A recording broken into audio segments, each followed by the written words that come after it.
I think you fixed it. Come on out and show the camera.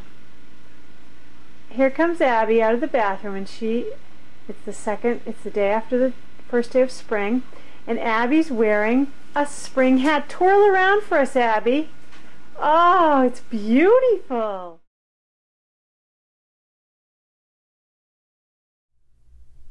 I was dressed by my mother until the age of 5. Then one day, I turned to her and said, "Things have to change." From then on, I started dressing myself. Since then, there have been splendid moments for me in which I have done quite the ensemble. You need a belt for what, honey? To put on. Although I have definitely had my share of faulty fashion moments, growing older and wiser has aided in the process. Although I have made quite the statement as a young girl, my stylistic tendencies have developed immensely. With only some experience under my belt as a budding fashionista, I began to recognize my personal style and discover how to develop it. Abigail Bell Dyken. In high school, I was acknowledged frequently for my unique taste in clothing. Will Jacobs escorting Abby Dykens.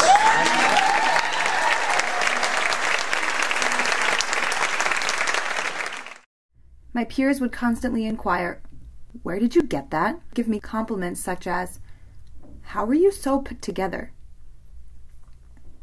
This kind of feedback guided me and allowed me to discover and define my inner personal style.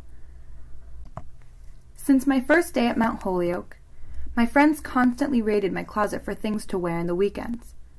My friend Caroline has in fact dubbed me the fashion queen, and is convinced that I will own my own vintage boutique one day. But they don't even know where I find all this great stuff. But you might be surprised to find out where the stuff comes from. Here are several examples of ensembles I have put together. They include both items I have purchased from thrift stores as well as items at retail price. I know that I have a great eye for things of value and things that would look good on me and things that are just utterly beautiful as pieces of clothing. To me, fashion is art. It just is. It's taken me a really long time to develop my style, and I still don't even know really how to define it, but it's definitely eclectic and based on my mood. I love my closet. Being able to walk into a space with so many vibrant and colorful things and one-of-a-kind pieces is truly a dream come true. Thrift store shopping has become a large part of my fashion identity. Overflowing with items typically costing less than $3, I have honed my rummaging talent while applying my mother's expertise.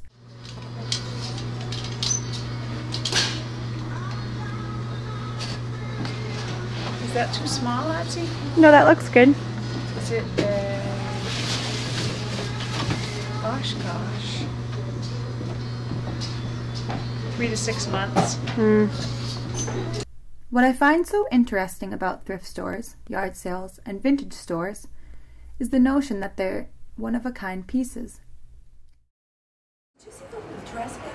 Yeah. It's too small. Yeah. Okay, so these were $1 each. Okay. And this is 2. Is that it?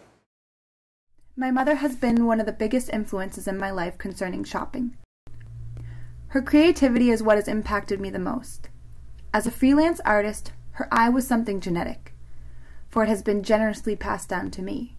From a young age, I was introduced to a world of yard sales, a weekly event that consisted of confusing directions, mothers overdosed on caffeine, and a van brimming with trinkets galore. This looks really easy. This looks easy? Yeah, 6A, and then you do a slight left at High Street and you turn right at Williams Path. All right.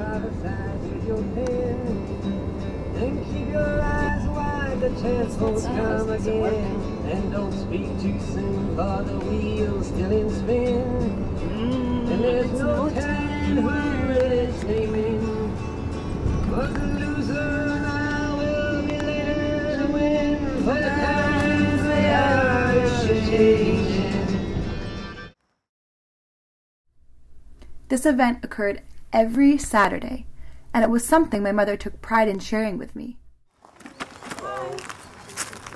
Pretty wood, don't you think? Don't you think so, Abby? Yeah. Would those be pretty at our table? Change the cushions, though. Well, that's easy though. Or you could paint them, like the woman. Well, I wouldn't paint them because that's beautiful wood. But you just unscrew the cushion and put your own fabric on it. That's pretty cool. Thank you. Come along, Abby. My poor daughter. Yay for the chairs. I think they're beautiful. My mom had. Her bargain hunting skills have been graciously passed down to me. Abby's fine. With her skills in mind, it has been a challenge for me to shop without wanting to discover the best deal possible.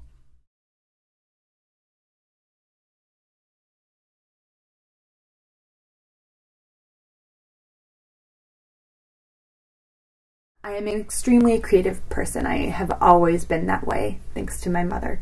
And with that said, fashion is an expressive tool. It's one that elicits so much pleasure for me, and I honestly can't say what I would do if I didn't have that outlet or that one thing that in my daily routine that provided so much joy for me.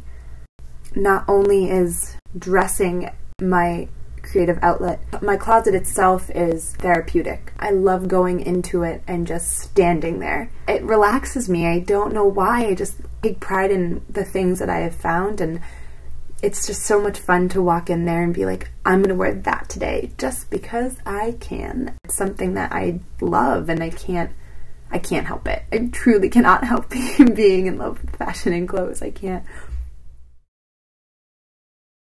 Not only has my mother been a large influence in regards to my interest and eye for fashion, the fashion industry itself has also impacted me immensely. The fashion industry is one of the largest businesses in the world. With its main ports in New York City, Paris, Milan, Tokyo, and Los Angeles, its frequently changing trends, styles, and designer collections are constantly varying. Although my perspective of how to shop differs, I will still apply the glamour do's to my shopping techniques. This is my favorite part. These jackets are always color coordinated. Although I don't necessarily use what's considered trendy at the moment, I can't admit that I don't apply them or that they don't have a strong impact on me when I do shop. Along with the fashion industry itself, street style is one of the largest influences and inspirations within the fashion industry. Seeing both men and women roaming the streets with effortless style, I find it more inspiring than the designers themselves. Yes, the designers construct things and they come out with new collections every spring and fall, but the way that you take those pieces, the way that you work with them, it's definitely the person that is able to create the look. Marc Jacobs, and I stole it. These jeans are from the Salvation Army on 86th Street. And they're actually women's jeans, and I cut them into jorts. And these boots are vintage as well, and that's it. This is actually vintage. I got it out of a thrift store for $2. The shoes are Dollhouse. The vest is from Wetzel. Being able to walk the streets of New York City and see somebody that is wearing something that you would wear on an average day, there isn't a bigger influence for me. It's so self-gratifying to see people walk around and wear things that you wish you had or you wish that you know that you would wear. It's just such great inspiration. Shoes, I haven't got a clue. And the glasses? Flea market, 1,000 years ago. While wandering the streets of New York City in March this year, I happened to recognize one of my idols, Bill Cunningham. Renowned for his talent as a street photographer for the New York Times, he is an acclaimed persona within the fashion industry, attending virtually every collection, fall, haute couture, spring, summer, and ready-to-wear. This gentleman has a greater sense of style than some of the models that walk the runways themselves.